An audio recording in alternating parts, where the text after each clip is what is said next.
Après avoir subi de nombreux dégâts, un certain village décida de dépenser toutes ses économies pour engager les crocs du dragon flamboyant, un groupe d'aventuriers surpuissants, afin de vaincre Fenrir, un monstre de rang S qui venait d'apparaître. Ce dernier envoya immédiatement valser l'un des membres du groupe. Malgré les difficultés, Bandana, l'aventurière la plus rapide, Marlefis, la mage, et Golnova, le guerrier des flammes, réussirent à vaincre la redoutable créature. Ce qui est surprenant, cependant, c'est qu'un autre membre faisait partie du groupe, Kurt. Il était le plus faible de tous et se chargeait uniquement des tâches secondaires pendant que les autres sauvaient le monde. Bien sûr, c'est notre protagoniste. Malheureusement, le lendemain, après l'avoir un peu humilié, son propre groupe lui annonça qu'il était viré. Kurt ne comprenait pas pourquoi, alors Golnova lui répondit que c'était évident, quelqu'un d'aussi inutile, incapable de vaincre un simple Slim, n'avait pas sa place parmi eux.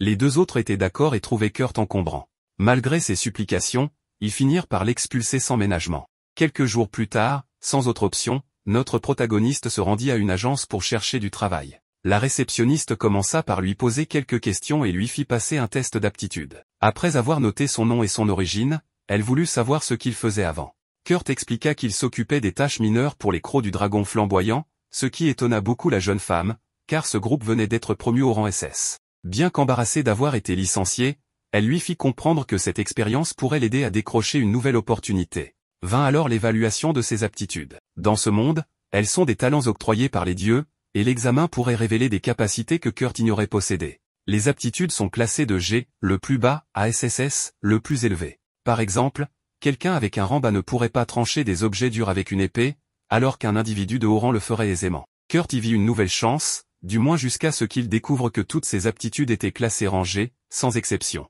Même la réceptionniste fut choquée par l'absence totale de talent en combat. Elle pensa qu'il lui serait difficile de trouver du travail, mais lui demanda de ne pas se décourager, car il restait encore les tests d'alchimie et de forge. Malheureusement, la personne responsable de ces tests étant absente, il lui faudrait attendre au moins une semaine. Kurt précisa qu'il n'avait pas d'argent, alors la réceptionniste voulut l'aider en lui proposant un test physique, soulever un sac de sable. Le protagoniste s'exécuta, mais, à sa grande surprise, il sentit immédiatement sa magie se faire aspirer par l'objet, qui devint de plus en plus lourd. La réceptionniste le félicita, car sa force pouvait être utile dans le domaine de la construction, notamment pour réparer un mur dans une ville frontalière. Sans hésiter, Kurt accepta, et elle prépara les documents nécessaires. Il fut alors présenté au responsable du chantier, un homme sceptique à son sujet, mais qui, faute de main-d'œuvre, l'accueillit tout de même. Il lui expliqua qu'il devait simplement mélanger du ciment et réparer la muraille. Son salaire serait calculé en fonction de son rendement, ce qui signifiait qu'il ne pouvait pas se permettre d'être paresseux.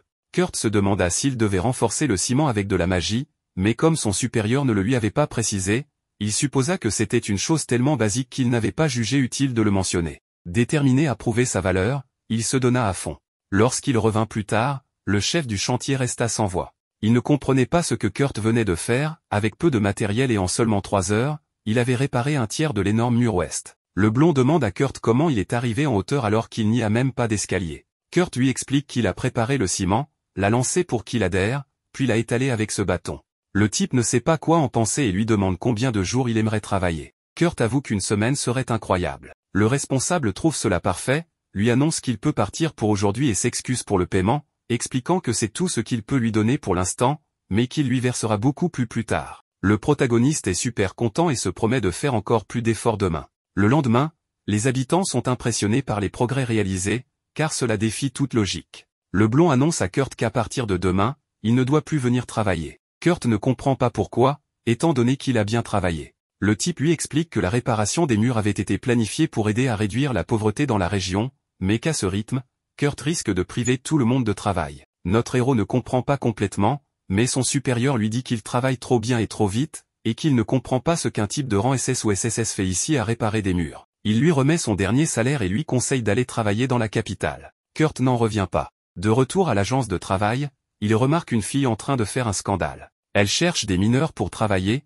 mais dans une montagne qui n'a pas encore montré de potentiel. Malgré tout, elle propose un paiement uniquement si quelque chose est trouvé, sans avance ni garantie. La réceptionniste lui conseille de chercher des investisseurs, mais la fille explique qu'elle a une semaine pour payer les impôts, sinon la montagne lui sera confisquée. Elle est donc pressée. Kurt se propose immédiatement comme travailleur, mais la fille refuse, car elle a besoin de quelqu'un de musclé. Ne trouvant personne d'autre, elle finit par accepter. Kirchel, la réceptionniste, pense que Kurt est quelqu'un de bien et qu'il aurait de meilleures opportunités ailleurs. Puis, elle commence à fantasmer sur la beauté du jeune garçon. Mais elle sort vite de ses pensées en voyant un dépôt sur le compte de Kurt pour la réparation des murs, 200 pièces d'or. Elle en reste bouche bée et finit même par tomber à cause de 2 sacs de sable. Sa collègue lui explique que ce ne sont pas de simples sacs de sable, mais qu'ils sont conçus pour mesurer la quantité de magie d'une personne. Plus on a de magie, plus ils deviennent lourds, alors que pour une personne normale, ils ne pèsent rien. En fait, cette méthode est rarement utilisée, car elle ne se déclenche qu'à des niveaux de sorciers royaux. On doit les renvoyer, et elle demande à Kirschell de les mettre dehors. Kirschell accepte et en les soulevant, elle constate qu'ils ne sont pas si lourds, ce qui signifie que Kurt cache quelque chose d'encore plus spécial qu'elle ne l'imaginait. Pendant ce temps, Kurt et sa nouvelle employeuse arrivent enfin au campement de la montagne. Il est surpris de ne voir qu'une seule tente. La fille, qui s'appelle Yulichia, lui dit que c'est largement suffisant pour 2. Kurt explique qu'il ne pourrait pas dormir au même endroit qu'une fille aussi jolie qu'elle, ce qui la fait rougir. Pour éviter le sujet, elle lui donne à manger, ce qui rend Kurt heureux, car il n'avait pas mangé un plat préparé par quelqu'un d'autre depuis longtemps. Pendant la nuit, il n'arrive pas à dormir et se retourne pour voir si Yulichia dort. Mais ce qu'il voit le met tellement mal à l'aise qu'il décide de sortir, car après tout, il reste un homme. En réalité, elle le testait, et elle est ravie de voir qu'il est un garçon bien et surtout gentil. Le matin suivant, elle découvre que Kurt a dormi dehors toute la nuit et a même cousu un peu ses vêtements, ce qui l'impressionne. Après un échange de bonjour, elle lui demande de se préparer, car ils vont commencer l'excavation. Kurt lui demande si elle a une stratégie pour savoir où creuser, mais elle répond que non et qu'ils commenceront au hasard. Kurt lui dit qu'ils ne peuvent pas creuser à l'aveuglette et qu'ils cherchent quelque chose en particulier. Il lui demande de le suivre. Après un moment, il trouve une pierre contenant de magnifiques cristaux, qui pourrait leur rapporter jusqu'à 3 pièces d'or. Yulichia n'en revient pas, en un rien de temps, il a trouvé une partie de ce dont elle avait besoin. Après quelques heures, Kurt a extrait tous les cristaux des roches, et Yulichia est impatiente de les vendre. Mais Kurt lui demande d'attendre. Elle accepte, pensant que c'est parce qu'il a fait tout le travail. Mais en réalité, ce n'est pas la raison. Kurt explique que les cristaux sont trop petits pour être vendus à bon prix, alors il décide de les transformer en cristaux magiques. Yulichia est stupéfaite, moins de 10 mages dans tout le royaume sont capables de le faire. Pourtant, en quelques secondes à peine, Kurt y parvient. Elle n'en croit pas ses yeux, car même pour créer le plus petit cristal magique, il faut normalement au moins 1 heure. Kurt, quant à lui, doute de ses affirmations. Après tout, il ne possède pas tant de magie que cela. Mais Yulichia commence à comprendre qu'ils ne sont pas du tout sur la même longueur d'onde. Après l'extraction des cristaux, ils conviennent de se retrouver le lendemain. Yulichia part vendre les cristaux, tandis que Kurt s'occupe d'autre chose. Un peu plus tard, un garde interroge Yulichia sur l'origine des cristaux et exige un certificat de fabrication. Elle résout le problème en présentant un symbole attestant de son affiliation aux aventuriers sous la protection de la couronne, ce qui lui accorde un permis spécial. Elle profite alors de cette occasion pour se téléporter directement à la capitale. Elle se rend chez Mimiko, une vieille connaissance, pour lui vendre les cristaux. Mimiko remarque une faible lueur en eux et décide de les examiner de plus près. Yulichia s'attendait à ce qu'ils aient peu de valeur, peut-être 4 pièces d'argent au maximum. Pourtant, après inspection, Mimiko lui annonce qu'elle est prête à acheter un cristal pour 10 pièces d'or. Surprise, Yulichia demande une explication. Mimiko lui révèle que ces cristaux contiennent 10 fois plus de magie que la normale et que leur faible éclat est en réalité une protection empêchant la magie de s'échapper. Yulichia l'informe qu'elle en possède encore 49. Pour Mimiko, ce n'est pas un problème, elle sort immédiatement une bourse contenant 500 pièces d'or. Cependant, Mimiko pose 2 conditions, Yulichia ne doit vendre ses cristaux dans aucune autre boutique, car elles seules sont capables d'évaluer leur véritable valeur. Elle veut absolument savoir qui les a fabriqués. Yulichia refuse de répondre sans l'autorisation de Kurt. Mimiko insiste en invoquant son statut de sorcière de la cour royale, un rang équivalent à celui d'une comtesse honorifique. Mais Yulichia n'en a que faire et refuse catégoriquement. Finalement, Mimiko tente une autre approche. Elle lui demande, en tant qu'amie, de protéger Kurt et de veiller à ce qu'aucun autre royaume ne puisse s'emparer de lui. Elle lui révèle aussi que la cour royale et ses collègues envisagent sérieusement de lui offrir le poste de directeur de l'Institut royal de magie. De plus, le roi pourrait même lui accorder le titre de comte honorifique. Sous le choc, Yulichia finit par accepter. Plus tard, elle se rend à l'agence de travail, où Kirschell et sa collègue meurent d'envie de savoir qui est Kurt. Grâce à son affiliation, Yulichia obtient toutes les informations sur lui. Elle apprend qu'il faisait partie d'un groupe de rang SS et qu'il a travaillé sur la réparation des murailles de la ville. Avant de partir, elle demande à Kirschell de déposer toutes les pièces d'or sur le compte de Kurt et lui interdit strictement de divulguer la moindre information sur lui, peu importe qui la demande. De retour au campement, Yulichia découvre avec stupeur que Kurt a construit une maison entière pendant son absence. Choquée, elle lui demande s'il trouve normal de bâtir une maison en une seule nuit. Avec un air détendu, Kurt répond que, dans son village, c'est tout à fait standard. Yulichia ne sait plus quoi penser. D'un autre côté, étrangement, l'ancien groupe de Kurt traverse une mauvaise passe. Le chef de ce groupe ne peut plus utiliser ses flammes, et la soigneuse a perdu son pouvoir magique d'antan, ce qui l'empêche de guérir les blessures. Fait encore plus curieux, dans cette situation désespérée, Bandana sourit, persuadé que ce groupe est désormais fini. Pendant ce temps, notre petit gars, installé dans sa cabane, est surpris d'apprendre qu'on souhaite le nommer directeur de l'Institut de recherche magique. Yulichia lui explique que la personne ayant évalué les pierres magiques travaille volontairement comme magicienne de cour, et même si cela semble incroyable, elle lui demande ce qu'il pense de cette proposition. Kurt répond que, même si c'est une offre très attrayante, il préfère la refuser. Il estime qu'une personne comme lui ne devrait pas occuper un poste de direction. Ce qui importe le plus à ses yeux, c'est de rester ici pour travailler avec elle. Il suppose que la vente des pierres n'a pas suffi à couvrir les impôts. Yulichia est ému par ces paroles, mais lui précise qu'ils ont reçu une bonne somme pour ces pierres. Toutefois, comme ce n'est pas elle qui les a créées, elle a choisi de ne garder qu'une seule pièce d'or comme commission, et a déposé le reste sur le compte de Kurt. Elle ajoute que si elle avait gardé tout cet argent, elle n'aurait pas pu vivre avec la culpabilité. Kurt lui raconte alors qu'il a découvert la veille un filon très prometteur, et qu'il va chercher de bons minerais. Yulichia s'inquiète, car il semble ne pas avoir dormi. Il lui assure pourtant qu'il a dormi 6 heures, ce qui l'amène à faire des calculs, 6 heures de sommeil, 5 heures à couper du bois, 3 heures à le préparer. Elle n'arrive pas à comprendre comment il a pu dormir autant et construire sa cabane. De son côté, Kurt pense qu'il a peut-être trop dormi. Quand il faisait partie de la Dent du Dragon, il ne dormait que 4 heures, car on disait que le coursier devait se lever le premier et se coucher le dernier. Il promet alors à Yulichia de rattraper les heures perdues à dormir, même si elle ne comprend pas ce qu'il veut dire. Un peu plus tard, arrivant à l'endroit qu'il avait repéré, il lui indique que selon la configuration du terrain, il devrait y avoir un gisement de minerai ici. Il lui recommande cependant de ne pas creuser à plus de 50 mètres. Surprise, Yulichia le regarde partir vers un autre site pour creuser ailleurs. Quelque temps plus tard, Yulichia, tout excitée, tombe sur ce qui semble être un topaz. Elle se dit que si elle le demandait à Kurt, il pourrait peut-être le transformer en pierre magique, ce qui lui permettrait d'avoir largement de quoi vivre. Mais après réflexion, elle se dit qu'elle ne devrait pas profiter de lui. En partant le chercher, elle se demande ce qu'il est en train de faire. Le connaissant, il a sûrement déjà fabriqué une mine. Et effectivement, elle découvre une mine. En y entrant, elle tombe sur Kurt, qui venait justement à sa rencontre pour lui dire que, malheureusement, il n'a trouvé que des pierres sans valeur et très peu de celles qu'il recherchait. En voyant les roches qu'il jette, Yulichia lui demande si ce sont celles qui ne servent à rien. En les observant, elle lui dit qu'elles sont pourtant très jolies. Kurt lui répond qu'en effet, elles le sont, mais qu'elles sont si communes qu'elles ne valent rien, ce ne sont que des pierres de mithril. Le mot mithril résonne dans l'esprit de Yulichia. Kurt lui explique que dans son village, il y en avait tellement qu'on les jetait à la poubelle. Elle reste bouche bée, car le mithril vaut bien plus que l'or ou le platine. Yulichia n'arrive pas à croire que Kurt ait trouvé une mine contenant ce matériau, un minerai extrêmement rare dans le monde entier. Elle lui demande alors quel minerai il cherchait, et Kurt lui répond qu'il était à la recherche de l'oricalque. Cela la choque profondément, car l'oricalque est un minerai légendaire, considéré comme le métal des dieux. Elle se demande comment un tel matériau peut exister ici, mais Kurt lui explique que ce minerai se trouve un peu partout, à condition de creuser à 7 km de profondeur. Il le dit avec un calme déconcertant. C'est alors qu'elle remarque que Kurt creusait un tunnel traversant toute la montagne, ce qui est plutôt pratique. Plus tard, après avoir fini l'extraction, il retourne en ville, à Samaela. On apprend alors que le tunnel construit par Kurt fait désormais office de raccourci vers la cité du seigneur local. En bonne commerçante, Yulichia négocie avec la guilde de Samaela pour qu'il verse une commission en échange de l'entretien du tunnel. Grâce à cela, elle pourra payer ses impôts. Alors que Kurt se promène en ville, il croise Bandana. Celle-ci la salue et lui raconte qu'elle ne fait plus partie de Croc du Dragon Flamboyant, parce que certaines choses se sont passées. On voit ensuite Golnova faire un scandale dans un restaurant de luxe parce que la nourriture ne lui plaisait pas, il part même sans payer. Dans une ruelle, Bandana lui demande comment était la viande. En colère, il lui demande ce qu'est devenue la viande fumée que Kurt avait préparée. Elle lui rappelle qu'il l'a toute mangée, ce qui le rend furieux.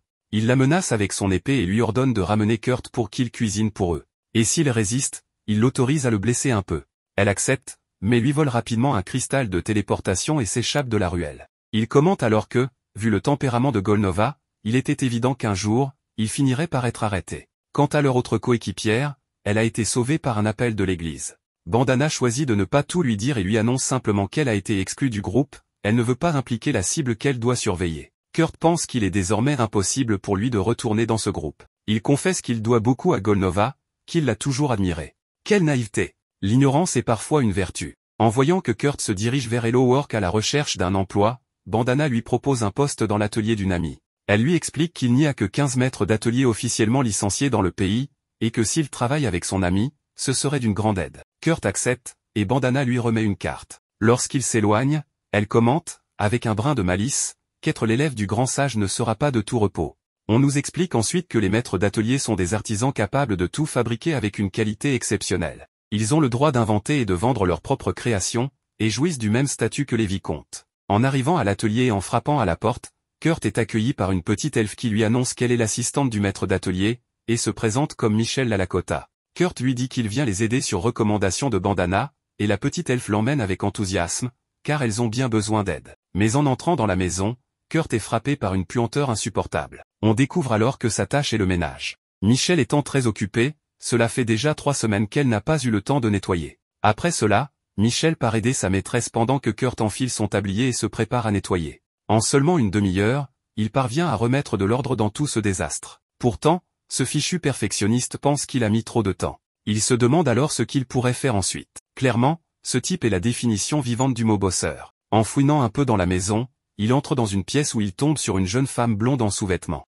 Celle-ci lui demande qui il est, et Kurt, tout gêné, se présente. Il remarque alors une étrange marque sur son abdomen. Inquiet, il lui demande ce que c'est, et elle confirme ce qu'il pense, c'est une malédiction. Kurt lui demande s'il peut la toucher, et elle accepte. En posant la main, Kurt comprend que la malédiction est tellement avancée qu'elle ne ressent même plus la douleur, ce qui signifie sûrement que ses organes sont déjà affectés. À ce moment-là, l'estomac de la jeune femme gargouille, et Kurt lui dit qu'il va lui préparer quelque chose de léger à manger. Pendant ce temps, Yulichia est en réunion avec Mimiko, qui lui annonce qu'elle va lui verser 80 000 pièces d'or pour les minerais qu'elle lui a apportés. Yulichia est choquée par un montant aussi énorme. Les deux femmes se rendent alors compte que si l'existence de ce garçon venait à être rendue publique, ce serait un énorme problème. Au mieux, on chercherait à le kidnapper, au pire, à le tuer. C'est fou qu'un garçon aussi exceptionnel soit passé totalement inaperçu. Yulichia lui confie qu'il faisait partie du groupe de crocs du dragon auparavant. Mimiko lui apprend alors qu'un ordre d'arrestation a été émis contre le chef de ce groupe.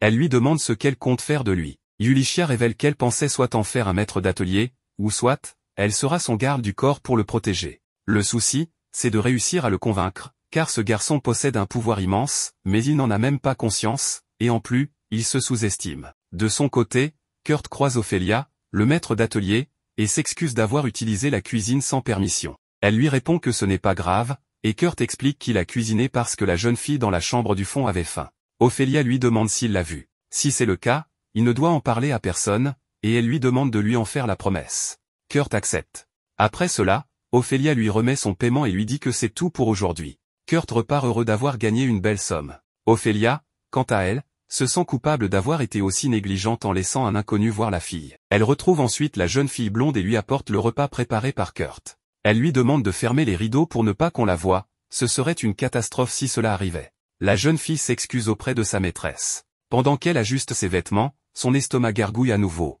Elle confie qu'elle a eu très faim à cause de l'odeur délicieuse de la nourriture. Ophélia sourit et lui dit qu'elle va vérifier s'il y a du poison. Mais la blonde l'arrête en disant que ce n'est pas nécessaire. Après tout, c'est lui qui l'a préparé, et son instinct lui dit que c'est quelqu'un de très bien. De toute façon, la malédiction l'a déjà mise dans un état lamentable. C'est pourquoi, au fond, cela lui est égal si quelqu'un l'empoisonne. Elle demande simplement qu'on la laisse manger ce plat, car elle n'a jamais su qui lui avait lancé la malédiction. Elle a donc passé toute sa vie à se méfier des autres. Alors, pour une fois, juste pour aujourd'hui, elle veut vivre en faisant confiance. Ophélia finit par accepter. Et lorsque la jeune fille goûte la nourriture, elle est immédiatement séduite par son goût délicieux.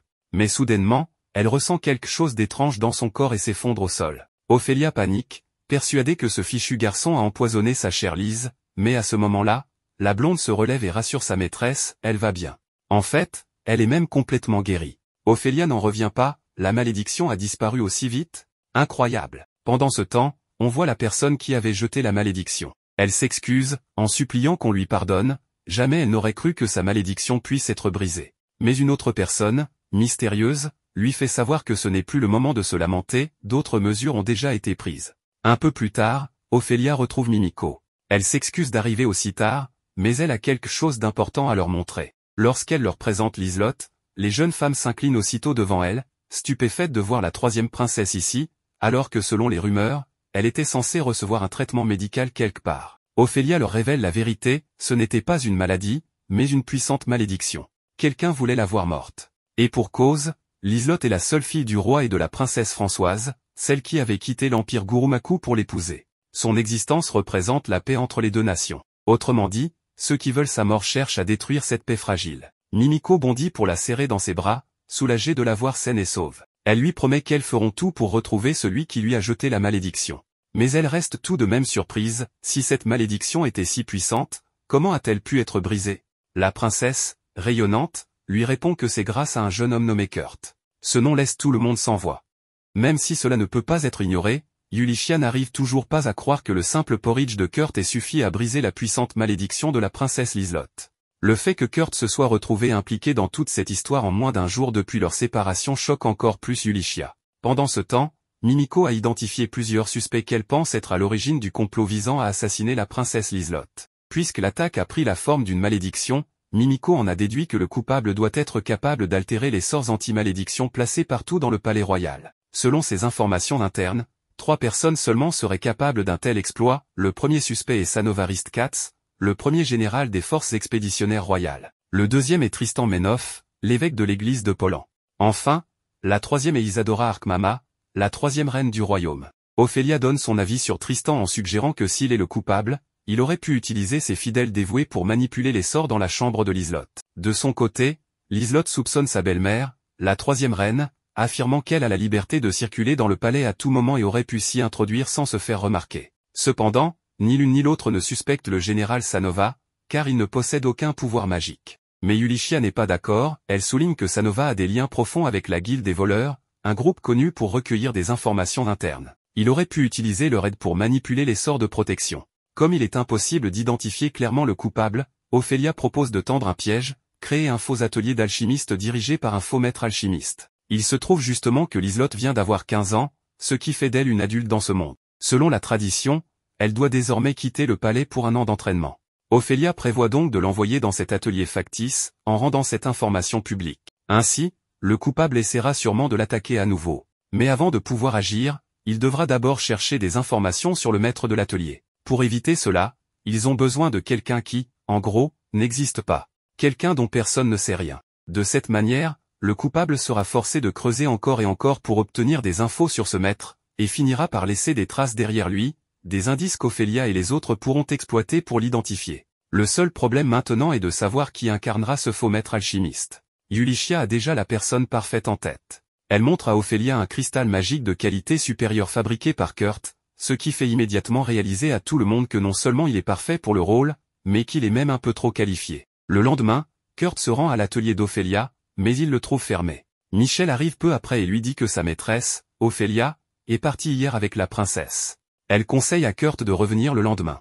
Kurt, en bon loser manquant de confiance en lui, part du principe qu'il a dû faire quelque chose qui a poussé Ophélia à fermer boutique. Et même s'il n'a pas tout à fait tort, la vraie raison est loin de ce qu'il imagine. N'ayant rien d'autre à faire, Kurt va au restaurant, où il entend un groupe d'aventuriers parler d'un dilemme. Ils ont accepté une mission qui nécessite un porteur, qu'ils n'ont pas, et ne peuvent pas annuler la mission car ils n'ont pas les moyens de payer les frais d'annulation. Désespéré de trouver un travail, Kurt s'approche du groupe et propose d'être leur porteur, en les prévenant d'avance qu'il est nul en combat. Sina, la fille du groupe, le regarde et rejette immédiatement sa candidature, disant qu'il n'a pas le physique pour être porteur. Mais son grand frère, Kans, un gars ultra équipé, décide de donner une chance à Kurt et lui explique la mission. Il prévoit de chasser des golems de fer, des monstres qui pèsent plus de 200 kilos. Ils ont donc besoin de quelqu'un de vraiment costaud pour transporter ces charges. Kurt affirme qu'il peut gérer ce poids sans problème, et pour le prouver, il soulève tranquillement Danzo, le samouraï, et Kans, le tank, comme s'ils étaient des sacs de farine. Sérieusement. Et ce mec prétend être nul en combat? Il pourrait littéralement soulever des monstres et les balancer dans le ciel. Bref, sa démonstration lui vaut les applaudissements du restaurant, et il décroche le poste de porteur. Peu de temps après, le groupe se met en route. En chemin, Kurt est officiellement présenté à tout le monde. Leurs interactions bienveillantes et chaleureuses le prennent de court, mais dans le bon sens. Il n'a jamais été traité avec autant de gentillesse auparavant, et cela le motive à donner le meilleur de lui-même. Ils finissent par atteindre la zone où résident les golems de fer. Mais avant que les choses sérieuses ne commencent, Kurt marche sur une gelée. Sa réaction? Il hurle comme un bébé devant son premier film d'horreur. Sina lui dit d'arrêter d'exagérer et de simplement poignarder le noyau de la gelée, mais, difficile de décrire à quel point Kurt est maladroit, il finit par se poignarder lui-même avec le couteau. Cela fait comprendre à Sina que ce type n'est pas juste nul au combat, il est catastrophique. Elle termine le monstre à sa place, mais, à la surprise générale, elle ne se met pas en colère. Ni Danzo, ni Kans non plus. Au lieu de ça, ils deviennent simplement plus vigilants, prêts à le protéger en cas de danger. Kurt n'en revient pas de ne pas s'être fait engueuler ou frapper pour son échec, et il commence peu à peu à se dire que, peut-être, son ancien groupe était simplement composé de sales types. Quoi qu'il en soit, il s'enfonce dans la tanière des golems. Sina disperse de la mousse lumineuse pour éclairer les lieux. Kurt remarque des crottes de gobelins à proximité, preuve que la grotte n'est pas habitée uniquement par des golems, des gobelins rôdent aussi. Kans rassure Kurt en lui disant qu'ils peuvent gérer quelques gobelins sans souci. Il continue d'avancer dans la grotte, qui commence à ressembler de plus en plus à un véritable donjon. Kurt remarque alors quelque chose d'étrange sur les murs, mais avant qu'il ne puisse examiner, un gobelin surgit. Danzo le découpe immédiatement avec la précision d'un samouraï, mais le bruit attire toute une horde de gobelins vers eux. Sina comprend qu'ils n'ont aucune chance dans un affrontement direct. Leur meilleure option est la fuite. Mais alors qu'il panique, Kurt, qui inspectait les murs, découvre un passage secret. Il avertit rapidement le groupe, et lui et Sina s'y engouffrent. Une fois à l'intérieur, Sina referme la porte, laissant Kans et Danzo de l'autre côté. Les deux ont fait le choix de rester en arrière pour retenir les gobelins et permettre à Kurt et Sina de s'échapper. Sina cherche désespérément une autre sortie, mais entend alors les voix de Danzo et Kans leur dire qu'il y a bien trop de gobelins, qu'il n'y a aucun moyen de s'enfuir. Kans crie qu'ils doivent partir, qu'il n'y a plus d'issue. Kurt, bien qu'il sache qu'il est faible physiquement, ne se considère pas comme un lâche. Il hurle qu'il devrait le laisser les aider à se battre. Mais Sina le regarde comme s'il délirait, lui rappelant qu'il n'a même pas pu vaincre une simple gelée, à quoi pourrait-il bien servir maintenant, sinon à leur faire perdre le combat? Il se sent abattu. Lui, qui a déjà si peu d'estime de lui-même, se sent encore plus bas. Et Sina n'a pas tort, ils ont littéralement dû l'aider à tuer une gelée il y a quelques minutes à peine. Il entend alors Danzo et Kans dire que même s'ils doivent mourir, au moins ils mourront en protégeant les autres. Cela le touche profondément, quelqu'un le considère comme un ami, au point de risquer sa vie pour lui. Il se demande pourquoi il le voit comme un ami, mais cela le rend heureux. Pendant que Sina continue de chercher une issue dans le mur, elle utilise sa magie, révélant soudainement 3 golems dragons de fer. Elle tombe directement sur les fesses. Est-ce donc ici que leur aventure va se terminer? Alors qu'ils frôlent la mort, ailleurs, Liselotte et Yulichia sont à leur recherche. Liselotte, de son côté, est impatiente de revoir l'homme qui lui a rendu la vie. En arrivant à la guilde, elles sont choquées d'apprendre qu'il a suivi l'équipe de sécurité pour un combat. Yulichia connaît bien cette montagne en particulier, elle sait qu'elle est remplie de gobelins et que les chances de survie y sont minces, voire nulles. Elle dit à Liselotte de rester en arrière et de la laisser partir seule pour le retrouver. Mais Liselotte refuse. Pourquoi est-ce qu'elle renoncerait à l'occasion de sauver celui qui l'a sauvée? Elle se précipite donc avec Yulichia vers la montagne, faisant de son mieux pour suivre les traces de pas afin de repérer où il est exactement. Une fois les traces sur les rochers épuisées, elle utilise son odorat pour détecter son parfum dans la montagne. Cela laisse Yulichia avec une seule pensée, pour que Liselotte reconnaisse son odeur, cela veut dire qu'ils ont été très proches. Et franchement, ce n'est pas faux, après tout, il l'a vu nu. Pendant que les deux jeunes femmes le cherchent, Sina, toujours au sol, prononce ces derniers mots, du genre de ceux qu'on dit quand on sait que la mort est inévitable. Elle s'excuse auprès de Kurt de l'avoir entraînée dans cette aventure, mais Kurt se demande pourquoi elle est si émotive. Il lui dit que ce n'est rien de bien grave, qu'ils n'ont qu'à simplement se frayer un chemin et partir. Sans même répondre à sa question, il passe directement à l'action. Utilisant ses compétences, il découpe tous les golems comme s'il passait son couteau dans un gâteau. Kurt finit par tous les éliminer. Quand Sina, toujours assise par terre, exprime sa stupéfaction, il balaie ça d'un revers de main en disant que ce n'est pas un exploit si impressionnant. Il explique qu'il est juste habitué à les tuer, car il les mine. Non seulement ce garçon est un peu idiot, mais il semble aussi souffrir d'un sérieux manque d'estime de soi. Cependant, même s'il est ignorant de sa propre valeur, il est très attentif aux autres. En plein choc, Yulichia donne un coup dans le mur et entre. Elle espérait sûrement arriver en sauveuse, mais comment sauver quelqu'un qui vient littéralement de se sauver lui-même? Elle reste sans voix alors que Sina lui raconte tout ce qui vient de se passer. Kurt sort alors du tas de golems morts, tenant Yulichia fermement dans ses bras, la suppliant de sauver Danzo et Kans. Il affirme que s'ils sont dans ce pétrin, c'est uniquement parce qu'il est inutile. Yulichia se souvient alors d'un mythe à propos d'un aventurier de rang S légendaire. Elle se demande si ce n'est pas justement lui, l'aventurier qu'ils attendaient tous depuis le début. Liselotte arrive à son tour, et son visage s'illumine dès qu'elle le voit. Il le rassure, Danzo et Kans vont bien, il n'a pas à s'inquiéter. L'équipe entière se retrouve, et Danzo et Kans remercient Yulichia d'être venus les sauver. C'est alors que Yulichia révèle sa véritable intention, elle veut ouvrir un nouvel atelier, et elle souhaite que Kurt y travaille avec elle. Elle sait que Kurt aura du mal à croire en ses capacités et qu'il voudra probablement refuser l'offre. Alors, elle ajoute vite qu'il a été recommandé par Elia. Kurt est très heureux d'être accepté, mais il ne veut pas quitter la nouvelle équipe qu'il vient de rejoindre. Alors, elle ajoute vite qu'il a été recommandé par Ophelia. Kance lui demande pourquoi il voudrait abandonner une telle opportunité pour rester avec eux. Voyant à quel point il s'est attaché au groupe, Yulichia propose aussi aux autres de rejoindre l'atelier. Avant de partir, elle dit à Kurt qu'il n'a jamais vraiment mesuré ses capacités, et puisqu'il va rejoindre l'atelier, il va falloir faire un test. Alors que l'équipe Sakura part célébrer sa nouvelle nomination, Kurt se rend auprès de Mimiko pour passer son évaluation. Mimiko est ravie d'être celle qui le testera, et elle le lui fait savoir avec enthousiasme. Une fois le test terminé, Yulichia vient demander les résultats. Et oui, c'est exactement ce que tout le monde soupçonnait. Alors que les résultats classiques le placent en rang B pour la cuisine, le ménage et l'extraction minière, et en rang C pour les autres compétences, le classement Hello Work, qui révèle les véritables aventuriers de rang S, affiche son rang réel, il est SSS dans toutes les compétences et pouvoirs. En fait, même en magie, il dépasse Mimiko. Mimiko avoue que si quelqu'un d'autre apprenait ce niveau de compétence, Kurt serait en danger, il pourrait même se faire tuer. Il vaut mieux garder ça secret. Mais bon, ils n'ont pas trop à s'inquiéter, même le principal intéressé n'est pas conscient de sa propre puissance. Malgré cela, Kirschel surprend la conversation, entend les résultats, puis se bouche rapidement les oreilles, il ne faut surtout pas qu'on découvre qu'elle est au courant d'informations aussi dangereuses.